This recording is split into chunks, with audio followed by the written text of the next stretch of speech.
आखिर क्यों शादी से दूर भागती थी बन्ना। बन्ना फोन रखते ही एक अजीब सी घुटन से भर गई थी। क्या करे वो इस रिश्ते का। क्यों ऐसा कोई कानून नहीं है कि बच्चे अपने माता पिता को भी तलाक दे सके।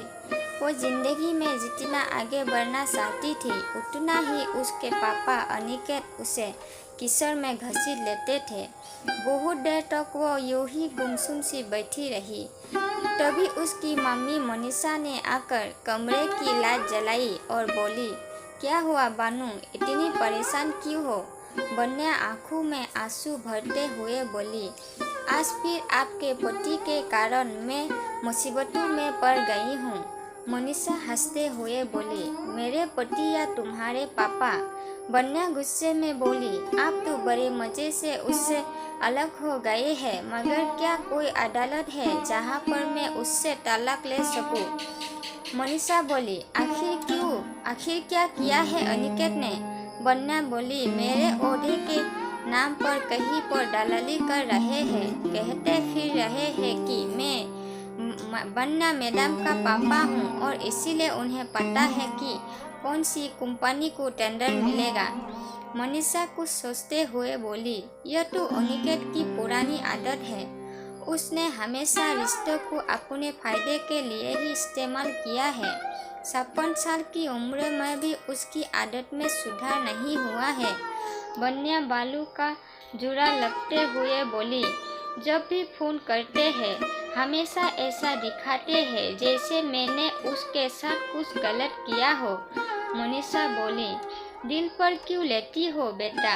बन्या बोली, मैं दिल पर कैसे ना लूं मम्मी, वे कभी भी मेरे लिए नहीं थे, मगर जब मैं अपने पैरों पर खड़ी हो गई हूँ तो अपने पिता होने का फर्ज मुझे क्यों याद करवा रहे हैं। बन्या 36 वर्षों की खूबसूरत लड़की थी। जब बन्या 12 साल की थी तब से उसके मम्मी पापा अलग रहते हैं। कारण था बन्या के पापा अनिकेत का ना तो किसी नौकरी पर टिक पाना और अपनी पत्नी मनीषा के पैसों पर ही महिलाओं के साथ ऐयाशी करना। बन्या को जब कुछ समझ आई थी तब से उसने अपनी मम्मी मनीषा को अनिकेत की हरकतों के कारण परेशान ही देखा था। मनीषा को लगता था कि बन्या को माँ बाप दोनों की प्यार की जरूरत है, इसीलिए वो रिश्ते में बांध रही थी। बन्या की पेरेंट टीचर मीटिंग हो या उसकी कोई परीक्षा, अनिकेत कहीं भी नहीं था। एक दिन तो हद ही हो गई थी जब अनिकेत ने बन्या की फीस ही नहीं भरी थी, जिसके कारण बन्या को वार्षिक परीक्षा में नहीं बैठने दे रहे थे। बन्या को आज भी याद है उसकी मम्मी मनीषा ने कैसे कैसे इंतजाम करके उसकी फीस भर दी थी। अनिकेत ने पूछने पर फिर से एक सफेद झूठ बोल दिया था कि वो पैसे उसने अपनी दोस्तों के इलाज में लगा दिया थे। बन्या ने ही उस घटना के बाद अपनी मम्मी को कहा था कि मुझे पापा के साथ नहीं रहना है, मगर मनीषा ने न जाने फिर क्यों उस शादी को तोड़ नहीं पा रही थी। मगर जब अनिकेत धोखाधड़ी के कारण जेल चला गया और यह भी पता चला कि वो किसी और औरत के साथ रह रहा था, तो मनीषा ने हिम्मत जुटाकर अलग होने का फैसला कर लिया था। जिंदगी में अचानक आए इस मोड़ पर जहां मनीषा ने अपने आप को संभाल लिया था, वही बन्या को करवाहट से भर दिया था। बन्या को ना पहनने का शौक था और ना ही ओढ़ने का। सारा दिन जॉगिंग सा वेश धरे बन्या घूमती रहती थी, मगर बन्या की आंखों में गजब का आकर्षण था और वो बेहद खूबसूरत भी थी। वही मनीषा ने अपनी जिंदगी को जीना नहीं छोड़ा। अपने बालों से लेकर त्वचा तक की शोषित राशियों को वह बहुत संभाल कर रखी थी। इसीलिए देखने वालों को बन्या और मनीषा माँ बेटी कम बहनें अधिक लगती थी। बन्या जहाँ इतनी छोटी सी उम्र में गंभीरता का आवरण ओढ़े रहती थी, वही मनीषा ने खिलखिलाना नहीं छोड़ा था। बन्ना अगले दिन जब ऑफिस पहुंची तो ऐसा लगा जैसे पूरा स्टाफ उसे देखकर मन ही मन हंस रहे हो। जैसे ही बन्ना ने अपना पर्स रखकर अपना सिस्टम और किया, तभी बाहर से सुपारसी आकर बोला, मैडम साहब जी आए हैं। बन्ना इससे पहले कुछ कहती से निपुणता हुए अनिकेत अंदर आ गया और आते ही बोला, बानू, अफसर बिटिया से मिलने के लिए तो अपॉइंटमेंट लेना होता है। सुबह से चाय भी नसीब नहीं हुए, मगर इससे किसी को क्या फर्क पड़ता है। वो तो तेरा नसीब अच्छा है जो तुझे सरकारी नौकरी में इतना अच्छा ओहदा मिल गया है। बन्ना रूखे स्वर में बोली, पापा, इसमें नसीब का नहीं, मेरी और मम्मी की मेहनत का नतीजा है। अनिकेत बेशर्म से बोला, और मेरा योगदान? वो तो तेरी मम्मी ने मेरी एक छोटी सी गलती पर मुझे अपनी जिंदगी से बाहर कर दिया था। तुझे क्या पता कितना मुश्किल है अपने बच्चों के बिना रहना। बन्ना खुद को संभलते हुए बोली, पापा, आप मेरा नाम लेकर अपनी प्रॉपर्टी का बिजनेस मत कीजिए। एक आदमी मेरे नाम का इस्तेमाल कर के लोगों को उल्लू बना रहा है। अनिकेत बोला, तुमने विश्वास कर लिया, बस इतना ही जानती हो तुम मुझे। बन्ना बोली, अच्छे से जानती हूँ मैं आपको, इसलिए बोल रही हूँ। अनिकेत बिना कुछ बोले बाहर निकल गया। बन्ना को अच्छे से पता था कि अनिकेत हर जगह सहानुभूति बटोरता फिरता है। उससे रह कर अपनी माँ के कमजोर वजूद पर गुस्सा आ रहा था कि क्यों नहीं वो कानूनी रूप से अलग हो जाती है, क्यों आज भी वह इस रिश्ते की लाश को डोल रही थी। जब रात को बन्ना घर पहुंची तो मम्मी इंतजार ही कर रही थी। खुश होते हुए बोली, तुम्हारी बुआ ने तेरे लिए बहुत अच्छा रिश्ता भेजा है। बन्ना बोली, एक रिश्ते का हादसा देख चुकी हूँ, दोबारा हिम्मत नहीं है ये सब झेलने की। मनीषा बोली, अरे सब मर्द एक जैसे नहीं होते। और फिर तेरे बुआ बोल रही है कि वे सब संभाल लेंगी, किसी को पता नहीं लगने देंगी कि तेरे पापा हमारे साथ नहीं रहते हैं। बन्ना बोली, मम्मी, इसमें गलत क्या है, बल्कि मुझे तो आप पर गुस्सा है कि आपने अब तक उससे तलाक क्यों नहीं लिया है। मनीषा बन्ना की सिरोरी करते हुए बोली, बानू, तू कुछ नहीं समझती, लड़का भी तेरे तरह क्लास 1 ऑफिसर है और बहुत अच्छे परिवार का है। आज लोग रिश्ते भी बता रहा है और सबसे बड़ी बात, उन्हें कोई दहेज नहीं चाहिए। बन्ना को अच्छे से पता था कि यह पहला रिश्ता है जिन्हें दहेज नहीं चाहिए और वह बनती हुई बात बिगाड़ना नहीं चाहती थी। रविवार को आरब और उसके परिवार का आना तय था। बन्ना ने पहली बार अपनी मम्मी की इतना खुश देखा था। मनीषा बराबर कह रही थी कि बन्ना, अगर तेरी खुशी के लिए, तेरे अच्छे भविष्य के लिए मुझे थोड़ा समझौता भी करना पड़ेगा तो कोई बात नहीं। इससे पहले बन्ना कुछ कहती या समझती, अनिकेत अपनी अत्याशी लिए पिंकी बुआ के साथ दरवाजे पर खड़ा था।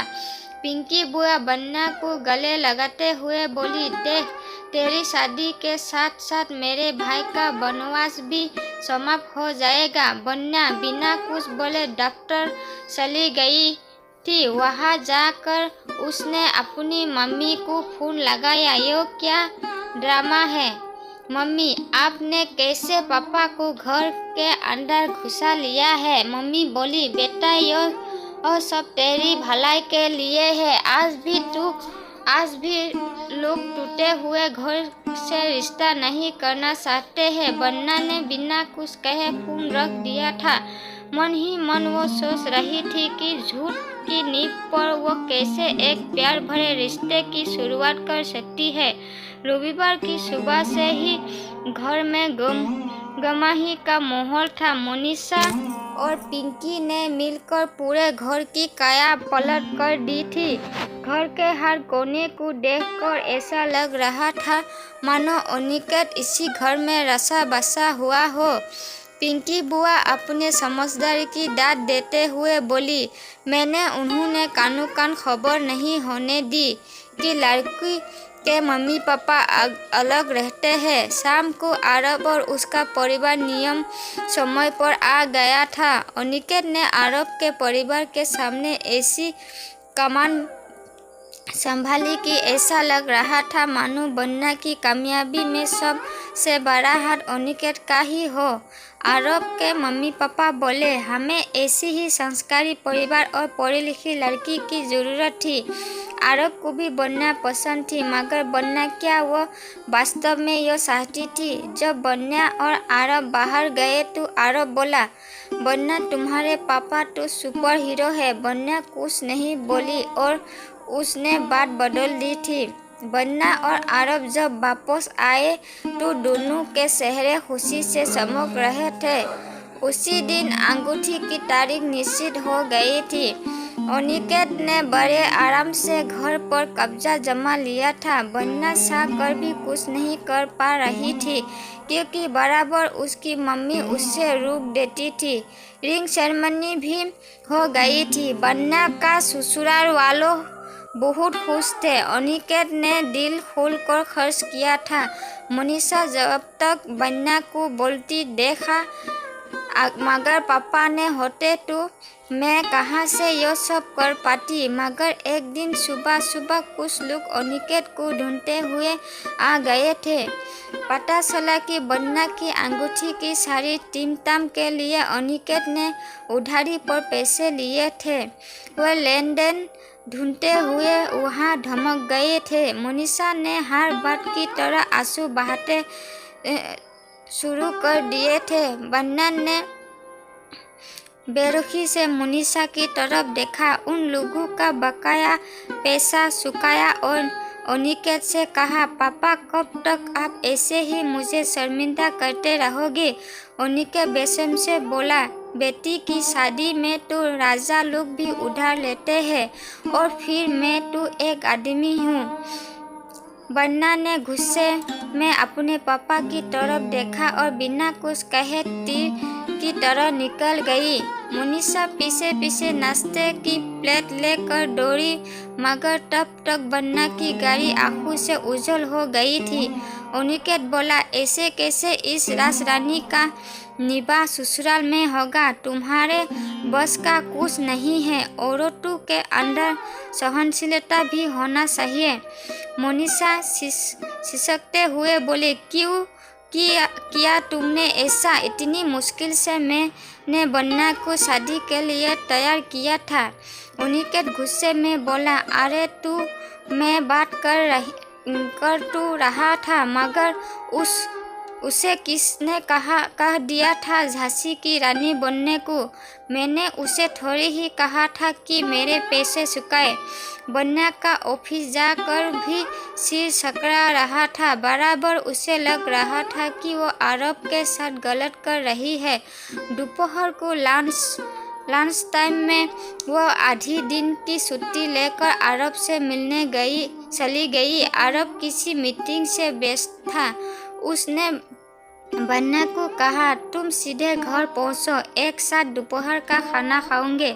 बन्ना को बिना किसी पूर्व सूचना के आरब के घर जाने में थोड़ी झिझक महसूस हो रही थी, मगर आरब बोला, मम्मी को बता दिया है मैंने। जब बन्ना आरब के घर पहुंची तो आरब की मम्मी रसोई में भिंडी की सब्जी काट रही थी। महाराज ने राजमा और कुफ्ते पहले ही बना रखे थे। बन्ना सीधे रसोई में ही आ गई थी और बोली, आंटी लाइए सब्जी मैं काट देती हूँ।